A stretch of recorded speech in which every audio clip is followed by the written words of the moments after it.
With over 100 hawker centres located around Singapore, these establishments have grown to be an integral part of the Singaporean lifestyle.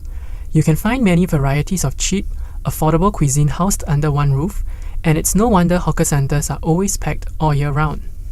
During the National Day rally this year, Prime Minister Lee Hsien Loong announced plans to nominate hawker culture for the UNESCO's representative list of the Intangible Cultural Heritage of Humanity listing, stating that hawker culture is a cultural institution and unique part of Singapore's identity. This listing will help to safeguard and promote this unique culture for future generations. However, this issue has caused debates online about the hawker culture in Singapore, with netizens voicing concerns over the sustainability and longevity of the trade. What do existing hawkers think about the current situation facing this trade? Let's find out. 这个就是说反正说人家说美食，只要你做得好吃，对吗？人家来吃的时候，他觉得好，他就会再继续做下去嘛。要看呐，有些你努力的人啊，不怕怎样的，不怕辛苦的人就可以啦。做这个小贩生意时间很长哎，好像我的女儿要来做，我都不给她做了。Despite the demanding nature of the hawking trade, more youth are rising to the challenge. We paid a visit to Bedok Marketplace, Burning Oak and Pasir Ris Central Hawker Centre's Prawnaholic to find out the motivations behind two young hawkers' decision to venture into this trade. I think there are various motivations to come into this industry. First and foremost, you need to have a real passion for what you do. Besides the passion, which can only bring you so far, I believe that the hawker scene in Singapore is diminishing, especially when it comes to third generation hawkers.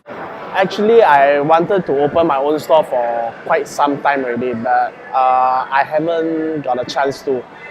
And since I always want to do so, why not try it at the hawker centre? Because the capital is not that much and you can gain a lot of experience. Running a hawker store is no easy feat. It requires large amounts of perseverance and manual labour to run a store from day till night. What are some of the challenges faced by young hawkers? You don't get much time to yourself, you don't get time to do what your body maintenance, I mean, you don't exercise, you don't go out that much. When I step into the hawker trade, you have to know everything, including the design of your signboard. You know, you have to find where to get your electricity, where to get your suppliers, where to get everything. So it's not so easy because everything you're handling it alone. When we found this place, I said, okay, let's try this place, and my parents were very apprehensive.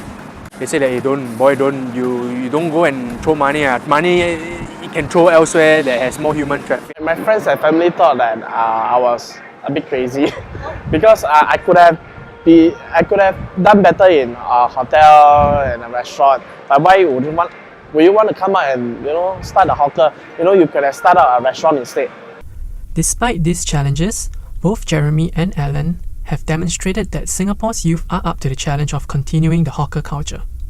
Both Burning Oak and Prawnaholic have received numerous positive testimonials by food critics and the public alike, and have made a name for themselves in this competitive trade.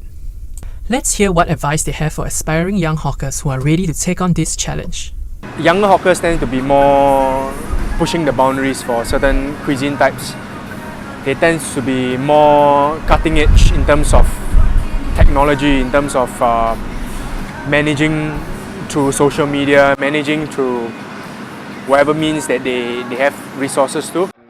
The young hawkers will try to be creative, innovative, try to change something out of the tradition. Don't think about the money first. Just keep your head down, do what you're supposed to do, and things will come naturally as long as you're committed to the bigger picture, which is your eventual goal of serving the people and keeping things as no frills as possible. Even though the previous generations make up a large part of the hawker occupation, it is untrue that the younger generations are not willing to take up such hardship. Jeremy and Alan are just two of the many young hawkers who have ventured into this trade, and only time will tell how the youth of today will transform the hawker culture.